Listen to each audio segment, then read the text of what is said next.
Eu sou Shirley Freitas, educadora financeira e também estou na TV Relacionamento.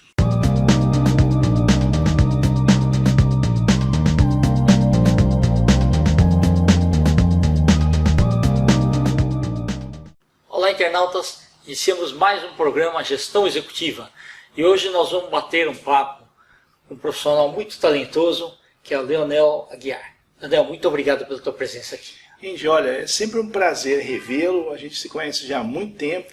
Você sempre está empreendendo, é isso que é bacana. Legal. Leonel, conta um pouquinho para os nossos internautas, um pouquinho sobre a sua carreira, e aí a gente entra nesse assunto aí da festa. Aí Olha, Inge, eu sou jornalista, eu sou jornalista e professor, né? Eu sempre me dividi entre o jornalismo e a educação. Eu criei em 2002, falando um pouco de educação, a primeira faculdade para hipossuficientes da história do Brasil, ou seja, para pobres, né? Eu tive uma ideia, eu era professor da rede pública, de lugares muito afastados, difíceis de dar aula, e um dia, numa formatura, uma aluna falou assim, eu queria que você conhecesse meus pais. Era uma aluna negra chamada Josélia, e era uma família de negros, pai, mãe, 2 irmãos. E o pai dela falou assim, eu vim conhecer o senhor porque ela fala todo dia do senhor. Ela fala que o senhor fala coisas além da geografia. Na época eu dava uma matéria chamada USPB. Ah, eu lembro, eu dei aula nessa matéria. E ela falava, aí o pai dela falou assim, ela fala tanto do senhor que eu aproveitei para vir aqui conhecer um pouco o senhor e agradecer tudo que o senhor falou para ela. Eu falei, olha, a Josélia agora vai fazer que faculdade? Aí ele falou assim, ela não vai fazer faculdade nenhuma, porque nós somos negros e nós não temos chance, e ela vai ser empregada doméstica, como a mãe é. Aquilo que foi uma facada que eu levei, e eu prometi para mim que eu iria, não sei se é bem essa palavra, que eu ia me vingar do sistema fazendo alguma coisa para ajudar. Isso foi na década de 80, final da década de 80. Quando foi em 2002, eu criei a primeira faculdade para alunos hipossuficientes, chamado Unifeli. E nós tivemos muitos alunos, etc. E depois de 2 anos o governo federal não acolheu o projeto. Quando eu fundei o projeto era governo Fernando Henrique. Okay. Eu estive no Copacabana Palace, num almoço, entreguei o projeto para o presidente. O presidente, eu estou criando um projeto em São Paulo. Ele falou, puxa, que bacana, ele é professor também. Sim. Né? Mas quando mudou o governo, foi o governo Lula, a surpresa foi muito desagradável, porque o governo da época, em especial um ministro da educação, o segundo ministro do Lula, não acolheu o projeto. Né? Então nós tivemos que parar, e aí então esse mesmo ministro criou o ProUni, aproveitou e estourou. Né? E, então, isso foi uma passagem que eu tive na educação para pobres e negros. Os negros ficavam muito bravos, eu falava, por que você está mexendo nisso? Você não é negro, né? Sim. Eu falei, não, eu estou contribuindo. Eu sou licenciado em História e Geografia. E agora, eu venho desde que eu tinha 15 anos na comunicação. O meu primeiro programa de televisão, quem me apresentou um estúdio de televisão, eu conheci como era um estúdio de televisão, foi um nome, uma lenda da televisão, chamado Jacinto Figueira Júnior. Puxa vida! O Homem do Sapato Branco. Então, eu resolvi fazer uma campanha de asilos, e o Jacinto, eu procurei ele, falei, Jacinto, a gente está visitando asilos, vem aqui no programa. E eu nunca me esqueço dele falando, põe esse garoto. Foi a primeira pessoa que disse, põe ele. Né? E depois o Jacinto, nós trabalhamos no rádio, eu fui produtor dele no Aqui Agora. Depois eu tinha um programa no Paraná, que agora em São Paulo, ele fez parte dos jurados do programa. Nós somos amigos até o falecimento dele. Sim. Em 2005. Né? Vou lançar um livro esse ano com o título O Homem do Sapato Branco e Eu, na qual a gente conta algumas histórias. Não é sobre assim, casamento, os problemas que ele teve, enfim. A parte que você está conversando com a gente. Exatamente. Então eu conto curiosidades e brincadeiras. Vou te contar uma, vou adiantar aqui para o programa. Tem uma história no livro que eu conto. o Jacinto chamou numa entrevista lá do programa dele uma mãe de santo, né, que recebia santo. Sim. Só que ela veio normal falar sobre como funcionava. No meio da entrevista, incorporou um espírito. Né? E o Jacinto ficou na boa, começou a conversar com o espírito. E aí o espírito começou com aquela linguajar, né? Não, sucesso. Aí deu o tempo, a produção falou tempo esgotado, e o espírito não parava de falar. Isso deu sucesso, o Jacinto falou, sobe logo o espírito. Ele deu uma bronca do espírito, o espírito subiu, aí ele falou assim, comigo é assim, tem que respeitar. Então, foi coisas muito engraçadas que teve no programa. Esse Henri Cristo, que se intitula Filho de Deus, ele ia direto no programa lá, naquela época, tem na internet ele brigando com um pastor que tinha lá, que era o pastor Isalino, que era muito nervoso. Enfim, era um programa muito popularesco, etc. Então, o Jacinto me chamou, viu que eu tinha algum talento para ser assistente do assistente do assistente do produtor.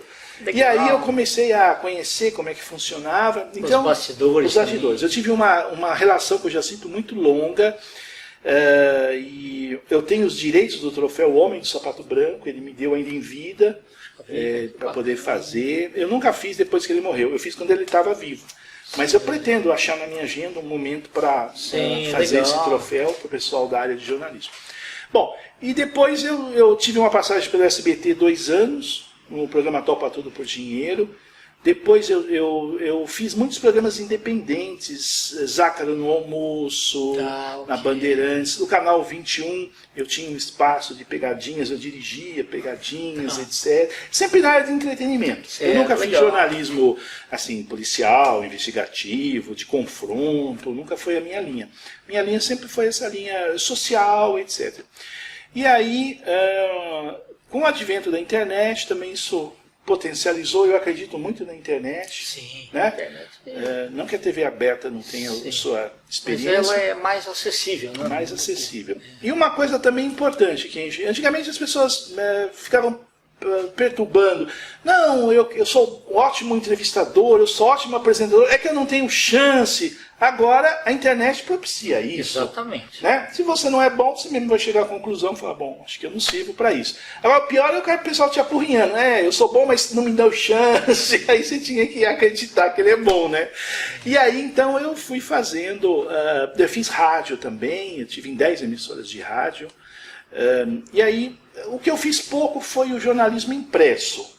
Eu fiz um jornal chamado Circuito Fechado, que era com Elza Pessoa. Interessante, Era de um jornalista de São Paulo, que era ligado ao Lécio Pitinini, Elza Pessoa, Elô Pinheiro, ao Carlos Imperial. O pessoal mais velho deve estar entendendo o que eu estou falando. Sem dúvida.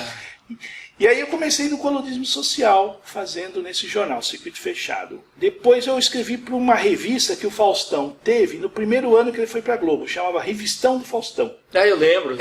Eu fiz uma coluna no Revistão do Faustão. Legal. E era uma coluna assim de frases de efeito. Né? Eu lia muito um jornalista carioca chamado Leon Eliachar. Era um colunista, assim, era um cronista da vida, enfim. E aí eu me inspirei nele, comecei a criar umas frases, mas o Revistão do Faustão durou só um ano. Né? Ele acabou, porque a televisão toma muito tempo. Sim. Depois eu fui para o Jornal da Zona Leste, depois eu escrevi para uma revista chamada Lazer Serviços, e meio que só. Né? Aí eu não continuei muito. Eu tenho uma coluna hoje na internet, etc. Bacana. Mas assim, eu gosto mesmo de TV, de falar, de apresentar novas ideias, novas pessoas. Então esse é o meu meio. Então, eu faço 35 anos esse ano de atuação nesses veículos. Secretidade. Não, de idade não. De idade eu estou fazendo 56. Opa! Com uma carinha de 55,5, como diz. Então, assim, então eu estou feliz porque eu digo isso, as pessoas às vezes leem a minha biografia e falam, nossa. Eu falo, olha, eu não me sinto mais que ninguém, eu apenas tive que fazer mais coisas para sobreviver. Sim, né? É verdade. Entendeu? Eu não gosto que as pessoas falem, não, você é uma pessoa muito... Não, eu sou uma pessoa comum. Exigiu esforço. Eu precisei fazer, eu comecei a trabalhar muito cedo, quando eu tinha 13 anos, porque eu sou arrimo de família. Certo. Então eu precisava ajudar minha mãe, precisava ajudar minha irmã, né? Então eu comecei a me movimentar. E até hoje eu procuro me movimentar. Antes de começar, a gente estava falando uma coisa importante. As pessoas me perguntam, como é que eu tenho que faça? Não fique só em planos, em projetos. Exatamente, né? Isso seria o grande conselho que eu dou para quem está nos vendo. Você tem uma ideia? Planeje por um tempo, né? E faça. Sim. Mas eu tenho medo, vai que isso não... Bom, você só... Aquela poesia, né? O caminho se faz caminhando, né? Exatamente. Entendeu? Não adianta. Para chegar lá em cima tem que começar com o primeiro passo. Então é um pouco isso. E eu gosto muito de... Por isso que a TV Relacionamento me chamou a atenção. Eu acho que o network, o relacionamento, é a coisa mais preciosa que o ser humano pode ter. Exatamente. Entende? Aquela frase, é melhor um vizinho perto que um irmão longe. Né? Se você tem alguém que você recorre, que você pode ganhar ou pode ajudar, tudo é relacionamento. O ser humano não foi feito para ficar sozinho. Né? Então, essa TV Relacionamento, ela tem tudo. E na área de business, isso é muito mais importante nesse momento que nós estamos vivendo. Né? Quer dizer, como é que você vai vender mais? Se relacionando com mais pessoas. Exatamente. Né? Então, é mais ou menos por aí. Ô, Leonel, e aí na área de eventos aí? Conta um pouquinho sobre a ordem. Em 2002, eu fui convidado para entrar na Ordem dos Parlamentares do Estado de São Paulo. Eu quero deixar bem claro, que existiu uma ordem chamada Ordem dos Parlamentares do Brasil, né? Já muito antiga. Ela foi extinta com o falecimento do seu ex-presidente. Mas, paralelamente, existiu uma ordem chamada Ordem dos Parlamentares do Estado de São Paulo. Perfeito. E o que é a OPESP? A OPESP é uma entidade sem vínculo partidário. Ela não é Bolsonaro, não é Lula, certo, não é nada. Ela faz uma ponte do parlamentar com a sociedade civil. Ela faz essa ligação, né? Porque muita gente gostaria de falar com o deputado, com o prefeito. Agora mesmo estava numa reunião para o pessoal ir visitar a nova prefeita de Votorantim. Então, a gente não conhece ela. Ela é minha amiga e o pai dela foi prefeito 4 vezes em Votorantim. Então, essas portas de aproximação sem qualquer interesse maior. Né? Eu vou ganhar X. Não. Você aproximar, fazer conexões. Exatamente. Então, a gente acabou... e aí eu entrei na Ordem em 2002 como membro. Em 2010, com o falecimento do ex-presidente, eu era vice, eu assumi e há 10 anos eu realizo esse trabalho de novos associados. E sempre trabalho atuante. Sempre atuante. Aí eu trouxe a minha expertise de jornalista para a Ordem, ou seja, juntei televisão, juntei rádio, comecei a fazer muitos eventos, porque o ex-presidente fazia um evento por ano, só, né, porque não era a área dele. Quando eu comecei, eu já comecei a me movimentar e fazer eventos. Então nós criamos na Assembleia Legislativa a Comenda Mazzaropi, a Semana Amácio Mazzaropi, nós criamos o Leão de Ouro, que é entregue todo ano para a grande empresa de destaque do ano. Eu fiz o ano passado, em dia 18 de setembro, os 70 anos da televisão. Opa, que bacana. Foi a única festa do Brasil da televisão brasileira. Né? Então, a Globo não fez, o SBT não fez. Fizemos a medalha, chamamos artistas da Tupi e artistas do momento, técnicos, fizemos aqui nos Jardins. Então, eu tenho feito alguns eventos assim, de bastante relevância. Não preciso dizer para você que com bastante luta, porque a cultura no Brasil as pessoas acham que é irrelevante. Né? Às vezes, infelizmente. Às vezes o empresário prefere gastar 2 milhões numa mídia aí que não tem muito a ver e vai abranger gente que não é do público dele, do que gastar 50 mil num evento dirigido. Né? Mas nós vamos conversando, nós vamos explicando, etc. Então a Ordem tem trazido... Quando fala Ordem dos Parlamentares, dá a impressão que é só político. Não, nós temos câmaras temáticas. Então tem, por exemplo, o Dr. Hollywood, Dr. Ray, é membro da Ordem. Interessante. Chiquinho Scarpa é membro da Ordem. Né? O Mr. M, o mágico, é membro da Ordem. Então, não é só, tem deputados, tem prefeitos, mas assim, é abrangente, porque como se trata de uma entidade que abrange a sociedade, né? Ela não é uma entidade de classe de políticos, né? E antigamente as pessoas me questionavam, agora não questionam mais. Mas como é que você é presidente da ordem se você não é parlamentar? Então, aí um deputado, que é o deputado Castelo Branco, que eu quero até que você conheça e traga ele para entrevistar, que é membro da ordem, primeiro mandato, ele falou para mim assim, é muito bom você não ser parlamentar, porque aí não há vínculo. Se você fosse do PT, o cara não vinha no evento. Não, é um cara do PT. Se você fosse do partido do presidente, já ia começar, né? O que é partido? São partes. A palavra partido é uma parte, eu sou dessa parte, você não é dessa parte. Enfim, como você não é de parte nenhuma, todo mundo que é convidado Exatamente. vem. Foi uma ideia boa essa, né? Sem dúvida. Muito legal. Eu fui suplente de deputado na década de 80. Né? Eu concorri, eu tinha 21 anos quando eu concorri, eu fui o candidato mais novo do Brasil da época. Hoje tem muitos candidatos jovens, mas na época não era muito comum. E eu dobrei com grandes nomes da área artística. Então naquele ano eu dobrei com Barros de Alencar. Foi um grande nome do rádio, ele saiu para federal e eu para estadual. Naquele mesmo ano eu dobrei com a cantora Vanusa, que saiu candidata a deputada federal. Certo. Naquele ano saíram muitos artistas, né? Dobrei também com Pedro de Lara, famoso Pedro de Lara, que foi uma surpresa. A gente saía na rua, em 5 minutos, gente, aglutinava 200 pessoas, do nada, porque todo mundo queria ver o Pedro, etc. Mas o povo não votou, o povo só queria ver ele. Sim, entendeu? Ver como é que ele era, se ele era engraçado fora da TV, se ele era feio, enfim, a pessoa brincava com isso. É uma surpresa mesmo, uma caixa de surpresa. Uma caixa de surpresa. Ele teve, nunca me esqueço, 4.100 votos. Ele esperava ter 80 mil. O Barros também. Bom, de todos os artistas, isso eu estou falando em 1986, nenhum artista foi eleito. Nenhum artista. Uma pessoa conhecida que não era que foi eleita, mas não era artista, mas era famosa, conseguiu ser deputado, que foi o saudoso João do Pulo. Que era recordista de salto triplo. Isso, atleta. E ele teve o problema do acidente, né? Então isso criou uma comoção, ele já era um nome medalhista. Ele foi o único daquele ano que foi eleito. Eu não dobrei com ele, porque ele era estadual, eu era estadual também. Mas os outros artistas não foram bem. E aí ficou meio que o exemplo que assim, o povo separa bem quem é assim. Eu posso gostar de você na televisão, mas não para votar em você. Isso, sem dúvida, é verdade. Então, tá certo. Ô, Daniel, e o que temos agora de evento?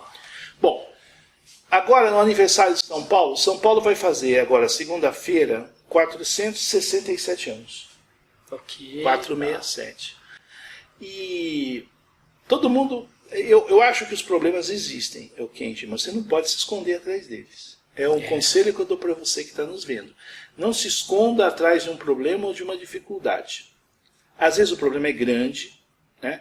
E realmente atrapalha um pouco, mas não se esconda nesse problema. Sempre é possível uma saída. Então, todo mundo está dizendo assim, não dá para fazer nada porque tem a pandemia, então não vai ter nenhum, que eu estou sabendo, evento comemorando o aniversário de São Paulo. Não vai ter nenhum. Eu disse, olha, eu vou fazer um evento, nem que seja pequeno, vou levar uma mídia para amplificar, e vamos cantar parabéns para São Paulo, meio-dia, como sempre a gente fez, com um bolo. Interessante. Né? Tá. Então, eu sou parceiro da Casa de Portugal já há muitos anos, sou filho de português, inclusive. E aí foi o presidente, falou, vamos fazer. Vamos. Então, nós vamos fazer, segunda-feira agora, às 10 da manhã, um evento que nós vamos fazer uma outorga da medalha São Paulo, 467 anos, que a gente já faz há muito tempo, um tempo assim, uns 8 anos, e nós vamos fazer lá com todos os protocolos. É uma sala muito grande no terceiro andar da Casa de Portugal, cabe 200 pessoas, a gente vai ter 60. Tudo então, dentro do tudo padrão. Dentro, não vai ter maiores problemas não. Mas assim, precisa fazer, porque senão também fica uma coisa meio sem nexo, não dá, nada dá então. Sim, não, então exatamente. Alguma coisa tem que dar.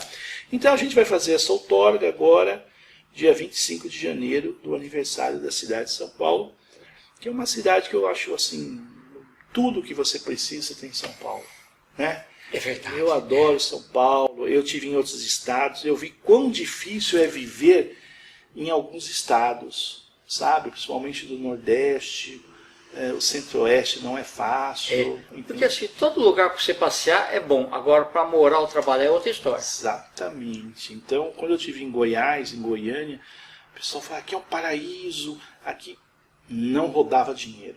Não rodava dinheiro. Talvez o padrão de vida seja bom, não rodava dinheiro. No Nordeste, então, eu estive numa cidade chamada Santa Brígida, na Bahia. Era uma missão espiritual, mas eu fiquei lá um mês e pouco. Eu vi quanto as pessoas sofrem, gente. Quanto elas sofrem. A ponto de você ir no açougue e você falava assim, que carne é essa? Aí o açougueiro falava, não é carne. Aqui não tem isso de contra filé. Ah, tá, ok. É um pedaço de carne. É um pedaço de carne. Come e acabou. Certo, entendeu? Entendi. Aí você ia numa quitanda, dizia assim, ó, você tem uma melancia? Tenho. Sexta-feira você pega. É sob encomenda de Paulo Afonso, que médico não tinha aqui em Paulo Afonso, que é outra cidade na Bahia. E você via como é que as pessoas ainda sorriam diante daquela dureza. Tinha aquela coisa da esperança ainda, né? Tinha. A gente ficou numa casa e todo dia uma senhora batia. O povo nordestino é muito solidário. Sim, exatamente. Ela batia na nossa porta e falava assim, eu trouxe 1 litro de leite para vocês. Leite tirado na hora. Sim. E eu conheço bem esse tipo de leite, porque eu sou ligado à zona rural, sempre fui. Era aquele gosto de cana. Você notava que o gado ele só comia cana. Não tinha mais nada. Então você tomava o leite, você não tava um gosto forte de cana-de-açúcar. Mas olha o carinho, né? Isso que vale. Verdade. Então eu tenho grandes lembranças de Santa Brígida. Mas que bacana. E eu queria que nós estamos aí nos instantes finais. Queria que você deixasse uma mensagem para os internautas e algum contato da ordem também. Muito bem, olha, você pode procurar ordens parlamentares nas redes sociais, no Facebook, no Instagram, é fácil de encontrar, é só digitar ordens parlamentares do Estado de São Paulo. E a grande mensagem nesse momento, o Kenji, não desanime. Sim. Faça o que é possível, eu sou cristão, a Bíblia nos orienta, faça, trabalhe, lute com o que você tem nas mãos. Exatamente. Né? Não adianta a gente sonhar, bom, quando eu tiver um helicóptero, aí eu vou poder, até isso acontecer, ou Sim. se não acontecer, você não vai fazer. Então lute, não desanime, continue na sua luta, na sua batalha, nada se consegue do dia para o outro, tudo tem que ser lutado, tem que ser... os obstáculos existem para todo mundo. Exatamente. Né? Não adianta... uma amiga minha falou uma frase ontem, eu ouço muito o que as pessoas falam, porque tudo que eu sei foi que alguém que me ensinou. Exatamente. Né? Então tudo que a pessoa fala, eu presto muita atenção, seja quem ela for. Uma amiga minha me disse ontem, falou, Leonel, o pior obstáculo são as pequenas pedras. Eu falei, mas por quê? Ela chama Mayra, é uma consultora. Eu falei, Mayra, por quê? Ela falou, porque você só tropeça nas pequenas pedras, você não tropeça numa montanha. Eu achei interessante. Né? Montanha tão grande, você para, mas não tropeça. Agora, a pedra pequena, você tropeça e cai. Sim. E você sofre um dano. Né? Quer dizer, você caiu, ninguém gosta de cair, se machuca. Sim. A montanha não, você não vai mais para frente, você parou lá. Então, olha que sabedoria é essa. Verdade, né? Então, a gente tem que tirar essa sabedoria. Eu sempre quis aprender. Uma vez eu estava numa feira de antiguidade, tinha um senhor muito simples vendendo uns produtos lá. Eu comprei dele. Ele pegava coisa no lixo e transformava, ficava a coisa mais linda. Aí, enquanto ele estava embrulhando, ele falou uma frase que eu nunca esqueci. Ele falou, doutor, se o senhor falar bravo com um nenê, ele chora. E se o senhor falar manso com um leão, ele deita. Eu falei, puxa, que sabedoria. Então, como falar com as pessoas? Se você fala com carinho, com dedicação, a pessoa talvez nem aceite o que você está falando, mas não vai criar um problema. É verdade, não vai magoar. Sim. Né? Agora, se você vem com agressividade, até aquilo que era para dar certo acaba dando errado. Sem dúvida. Então é o conselho, viva a sua vida, um dia de cada vez, e seja feliz. Adorei estar aqui. Você sabe o quanto eu admiro você, o seu trabalho, e tomara que a TV Relacionamento faça muitos relacionamentos. Sem dúvida. Tá ótimo. Muito obrigado, meu amigo. Obrigado, Kenji. Sucesso. Ok. Internautas, com os agradecimentos então a esse grande profissional Leonel, nós finalizamos mais um Gestão Executiva. Um grande abraço e até a próxima.